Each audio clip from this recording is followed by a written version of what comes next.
ការកសាងនៅប្លង់វាទី3នេះការរៀបចំចាក់បង្គោលគ្រឹះផ្អែមហ្នឹងគឺជាប្រព័ន្ធលូការនោះលោតកន្លែងលេងទឹកបានលើអូមានដាំស្មៅទៀតហ្នឹងណា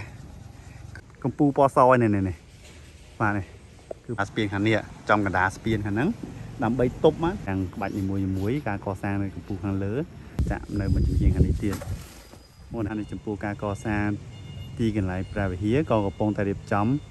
បាទសូមគោរពនិងជម្រាបសួរពុកម៉ែបងប្អូនជាទីគោរពស្រឡាញ់បាទនេះជាទស្សនវិជ្ជាមួយនៅខាងក្រៅរបងវត្តហើយទស្សនវិជ្ជាក៏នៅឯទំនប់ទឹកផងដែរនៅខាងនេះគឺជាទំនប់ទឹកបងប្អូននៅខាងនេះបាទកន្លែងមកខាងនេះការកសាងនៅប្លង់ទី3នេះគឺបានកសាងបានច្រើនដែរបាទនេះជាការកសាងនៅប្លង់ទី3នេះគឺបានរៀបចំនៅការចាក់បង្គោលគ្រឹះខាងក្រោមហើយនៅតែបន្តនៅចាក់សសរបន្ថែមទៀតទេបាននេះជាទស្សនវិជ្ជានៅខាងក្នុងគឺបានប៉ុណ្ណេះនេះការរៀបចំចាក់បង្គោលគ្រឹះផ្នែកខាងក្រោមគឺបានប៉ុណ្ណឹង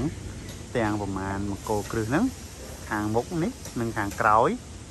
នេះខាងនេះមួយទៀតបាទនេះគឺផ្នែកខាងក្នុងគឺចាក់បានប៉ុណ្ណឹងបាទនៅចំកណ្ដាលនេះនៅចំកណ្ដាលកន្លែងបង្គោលគ្រឹះអែមហ្នឹងគឺជាប្រព័ន្ធលូបាទរៀបចំប្រព័ន្ធលូមកដល់ទីតាំងខាងនេះបាទនេះចំពោះទស្សនវិជ្ជានៃការកសាងទីតាំងព្រះវិហារបាទទីកន្លែងព្រះវិហារហ្នឹងក៏កំពុងតែរៀបចំនៅផ្នែកដំបូលដែរគឺផ្នែកខាងលើហ្នឹងបាទនៅបងខាងក្នុងកំពុងតែរៀបចំចងដែកចងអីខាងថ្នឹមខាងមុខហ្នឹងដើម្បីរៀបចំចាក់បាទដោយសារខ្ញុំនៅទស្សនវិជ្ជានៅខាងក្រៅក៏សូមផ្តិតយកទស្សនវិជ្ជាខាងក្រៅជំនុនសិនមុននឹងដើរដល់ទីតាំងខាងក្នុងបាទមកមើលទស្សនវិជ្ជានៅកន្លែងបាទស្ថានភាពទឹកហូរសិនតើទឹកនឹងហូរខ្លាំងយ៉ាងណាគឺមួយទឹកក៏ទឹកស្រកវិញហើយមើលទៅដូចរៀងអន់ហូរបាទដូចរៀងសោយទឹកជាងមុនបងប្អូននេះដូចទឹកទៅហើយក៏ទឹករៀងខ្លាជាងមុនបន្តិចដែរតែខាងលើនៅតែល្អហ្នឹងអានេះជាស្ថានភាពទឹកមួយដែលកំពុងតែរៀងស្រកបន្តិចហើយបងប្អូនគឺទឹកបានរៀងស្រកបន្តិចហើយប៉ុន្តែត្រីលោតទឹកលេងតាមទឹកតាមហ្នឹងច្រើនមែនតើវាលោតទឹកលោតអាឡៃទឹកហូរដែលទឹកធ្លាក់ហ្នឹងគឺវាលោតលេងគឺវាជ្រួលជ្រាបនឹងទឹកដែរជ្រួលជ្រាបនឹងទឹកបងប្អូននេះទស្សនវិជ្ជានៅខាងក្រោមស្ពានបាទគឺតែប៉ុណ្ណឹងបាទនេះគឺស្ថានភាពទឹកគឺរៀងស្រកបានបន្តិចហើយអូនោះថៃលោទៀតហើយបានផ្លិតចំមិញទៅជាងគេត្រូវស្កានោះលោតកន្លែងលេងទឹកបានលើកន្លែងទឹកហូរហ្នឹងកន្លែងទឹកធ្លាក់ហ្នឹងក៏វាលោតឡើងគឺអត់មានត្រីធំប្រហែលទេគឺត្រីតូចទេបាទមកដល់ទីតាំងកន្លែងដែលគេរៀបចំដាក់ថ្មកន្លែងការលមុនបានផ្ដិតយកហ្នឹងគឺបានរៀបចំបានចាក់ដីបំពេញទីតាំងខាងនេះរួចរាល់ហើយបាទកន្លែងដីច្រកបាក់កន្លែងចាចិត្តហូរប្រព័ន្ធទឹកលូហ្នឹងនេះគឺរៀបចំស្អាតមែនតើណានេះបាទគឺមាន3ជាន់3ដំណាក់កាល3ជាន់3ដុំថ្មណាបងប្អូននេះអូមានដាំស្មៅទៀតណាគឺកន្លែងនេះរៀបចំដាំស្មៅដើម្បីឲ្យស្អាតទៀតណាកន្លែងច្រកនេះច្រកដីនេះវាច្រកចូលនៅខាងក្នុងដើម្បីធ្វើបណ្ដាវាបាក់នេះដើម្បីរៀបចំទប់ឲ្យស្អាតណានេះស្អាតមែនតើរៀបចំបែបហ្នឹងបាទនេះគឺស្អាតមែនតើ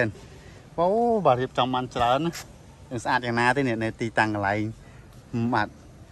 អូមករៀបចំកន្លែងអូនេះស្អាតតែម្ដងបាទនេះក្លេតែមើលការកសាងប្លង់វាទី2នេះ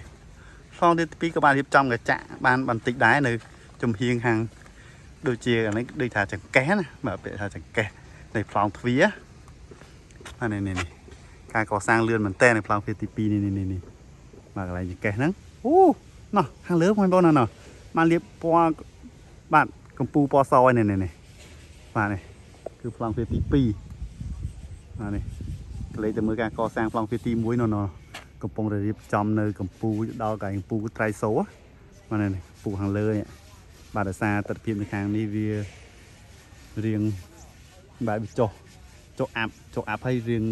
មេឃស្ទុំមើលទៅគឺរងឹតបាទទៅមើលខាងមុខវិញបាទ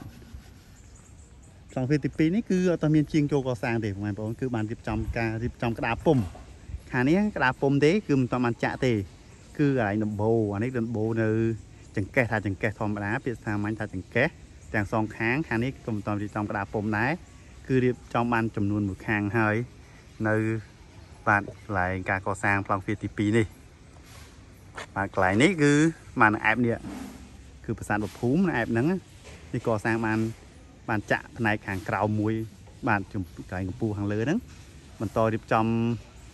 នៅចាក់ដល់កំពូលទៀតគឺរៀបចំឆ្អឹងដែកឆ្អឹងអីរួចរាល់ហើយมันនៅតែបន្តចាក់ទេបាទទៅមើលទស្សនវិជ្ជានៃការកសាងប្លង់ទ្វារទី2ទី1សិន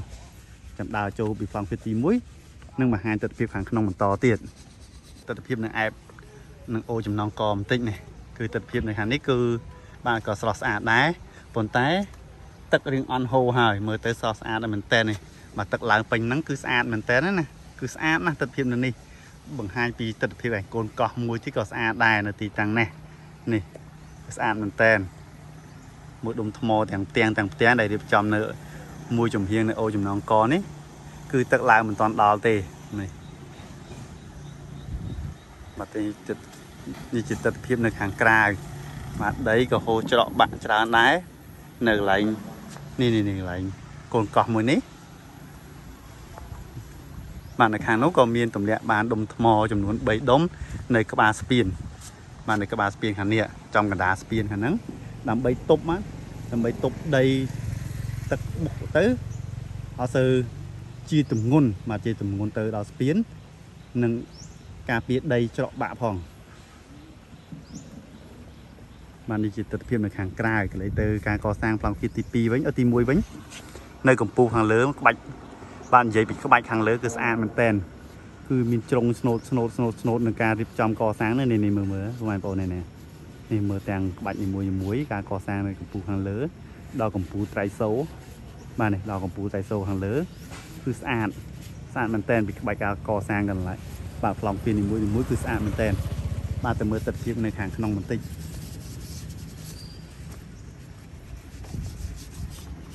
បាទនេះខ្ញុំចូលនៅចំកណ្ដាលប្លង់ទ្វារខាងមុខហ្នឹងមើលទស្សនវិជ្ជាខាងលើនេះគឺស្អាតមែនតើក្បាច់នីមួយការកសាងបាទនេះ